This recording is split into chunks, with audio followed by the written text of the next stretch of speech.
Einstein, Oppenheimer और Taylor, ये तीनों यहूदी हैं। उन्होंने संयुक्त राज्य अमेरिका के लिए जो किया वो इजराइल के वैज्ञानिक भी अपने लोगों के लिए कर सकते हैं। ये शब्द थे इजराइल के पहले प्रधानमंत्री डेविड बेन गुरियन के। इरादे बिल्कुल साफ थे। तो चलिए आज इसी कहानी की पड़ताल करते हैं। इजराइल का वो परमाणु कार्यक्रम जो हमेशा रहस्य में डूबा रहा है। हाल में ये 2025 की जो काल्पनिक घटनाएं हैं, ईरान पर इजरायली हमलों की जो खबरें आईं, उसने इसे फिर से एकदम सामने ला दिया है। और ये हमले बिगिन सिद्धांत के तहत देखे जा रहे हैं। जी हाँ, बिगिन डॉक्ट्रिन, यानी किसी भी दुश्मन देश को परमाणु हथियार बनाने से रोकना। बिल्कुल, जैसे इजराइल ने पहले भी किया है 1981 में इराक के साथ और फिर 2007 में सीरिया के साथ। हाँ, लेकिन इसमें एक दिलचस्प बात भी है। वो सिप्री की रिपोर्ट, हाँ, Stockholm International Peace Research Institute, उनकी 2025 की एयर बुक। हाँ, वो बताती है कि इजराइल खुद पिछले करीब 50 सालों से 90 परमाणु बम 90 बमों का एक गुप्त जखीरा रखे हुए और कभी माना भी नहीं। बिल्कुल, और ये कहानी है जबरदस्त इच्छा शक्ति की, हिम्मत की, चालाकी की और कई बार जैसा आपने कहा धोखे की भी। तो आज हम यही देखेंगे कि ये सब हुआ कैसे और इसके मायने क्या हैं, खासकर अंतर्राष्ट्रीय मामलों में रुचि रखने वालों के लिए। और हाँ, यूपीएससी एस्पिरेंट्स के लिए तो ये बहुत ही महत्वपूर्ण है। हमारी ये चर्चा उपलब्ध लेखों और ऐतिहासिक रिकॉर्ड्स पर आधारित है। ठीक है, तो शुरुआत 1948 से होती है इजराइल की स्थापना के साथ। डेविड बेन गुरियन को एकदम पक्का यकीन था कि इजराइल का अस्तित्व टिकाए रखने के लिए परमाणु क्षमता जरूरी है। जी, और इसी सोच के साथ 1952 में इजरायली परमाणु ऊर्जा आयोग यानी IASC बना। फिर फ्रांस का रोल आता है। हाँ, फ्रांस ने बहुत अहम भूमिका निभाई। 1957 में एक गुप्त समझौता हुआ नेगेव रेगिस्तान में डिमोना में एक परमाणु रिएक्टर बनाने के लिए। फ्रांस ने रिएक्टर दिया और तकनीकी मदद भी। अच्छा, पर फ्रांस ने ऐसा क्यों किया? देखिए, इसके बदले में इजराइल ने 1956 के स्वेज संकट में फ्रांस की मदद की थी और फ्रांस को उत्तरी अफ्रीका में अपने उपनिवेशों के लिए इजराइल से खुफिया जानकारी भी मिल रही थी। एक तरह का लेन देन था। समझ गया। लेकिन फिर फ्रांस ने बाद में यूरेनियम देने से मना कर दिया जब डी गॉल आए। हाँ, चार्ल्स डी गॉल ने शर्तें लगा दी। उन्होंने कहा कि डिमोना प्लांट को अंतर्राष्ट्रीय जांच के लिए खोलना होगा, जिसके लिए इजराइल तैयार नहीं था। बिल्कुल नहीं। और यहीं से चीजें और ज्यादा गुप्त हो गईं। इजराइल ने फिर जासूसी और दूसरे रास्ते अपनाए। अच्छा, जैसे कि? उन्होंने यूरोप और अमेरिका में अपने नेटवर्क का इस्तेमाल किया, यहूदी वैज्ञानिकों का नेटवर्क।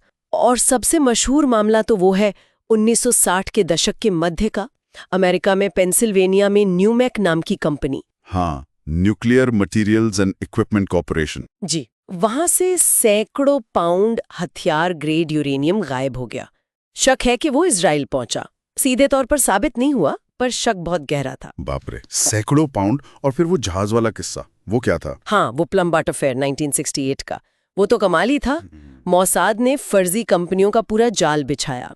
एक मालवाहक जहाज था, उस पर करीब 200 टन येलो केक यूरेनियम अयस्क लदा था। 200 टन? हाँ, उसे एंटवर्प से जेनोआ जाना था, लेकिन भूमध्य सागर में उसे गायब कर दिया गया।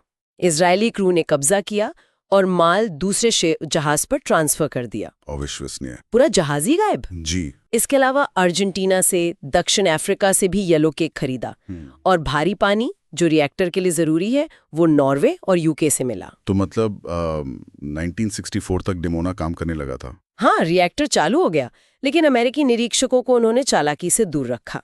जमीन के नीचे गुप्त फैसिलिटी थी जहां प्लूटोनियम अलग किया जाता था। वो बम बनाने का दूसरा तरीका है।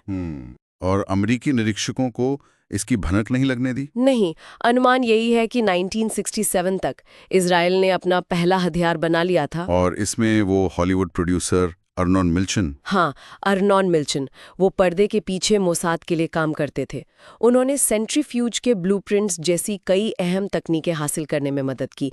सेंट्रीफ्यूज यूरेनियम को समृद्ध करने के लिए जरूरी है। अच्छा, और विडंबना देखिए, यही सेंट्रीफ्यूज के डिजाइन बाद में? बिल्कुल, पाकिस्तान के परमाणु कार्यक्रम के जनक AQ खान ने यही डिजाइन चुराए और फिर ये डिजाइन ईरान, लीबिया, उत्तर कोरिया तक पहुंचे।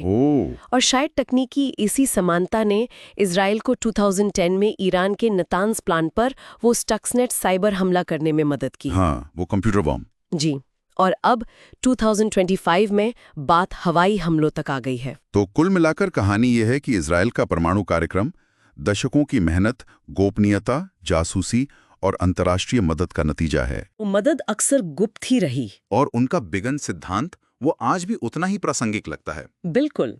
और ये पूरा मामला कई बड़े सवाल खड़े करता है। परमाणु अप्रसार संधि पर, राष्ट्रीय सुरक्षा बनाम अंतर्राष्ट्रीय नियमों पर और खुफिया एजेंसियों की भूमिका पर भी। ये प्रतिरोध यानी डिटेरेंस और पारदर्शिता पर भी सोचने को मजबूर करता है। जी, यूपीएससी उम्मीदवारों के लिए ये समझना जरूरी है कि ये टॉपिक आईआर, सुरक्षा और साइंस एंड टेक के लिए कितना अहम है। प्रीलिम्स और मेंस दोनों में काम आ सकता है। अगर आपको ये चर्चा उपयोगी लगी तो इसे लाइक करें, हमारे चैनल को सब्सक्राइब करें और आपके कोई सवाल या विचार हों तो नीचे कमेंट्स में जरूर लिखें।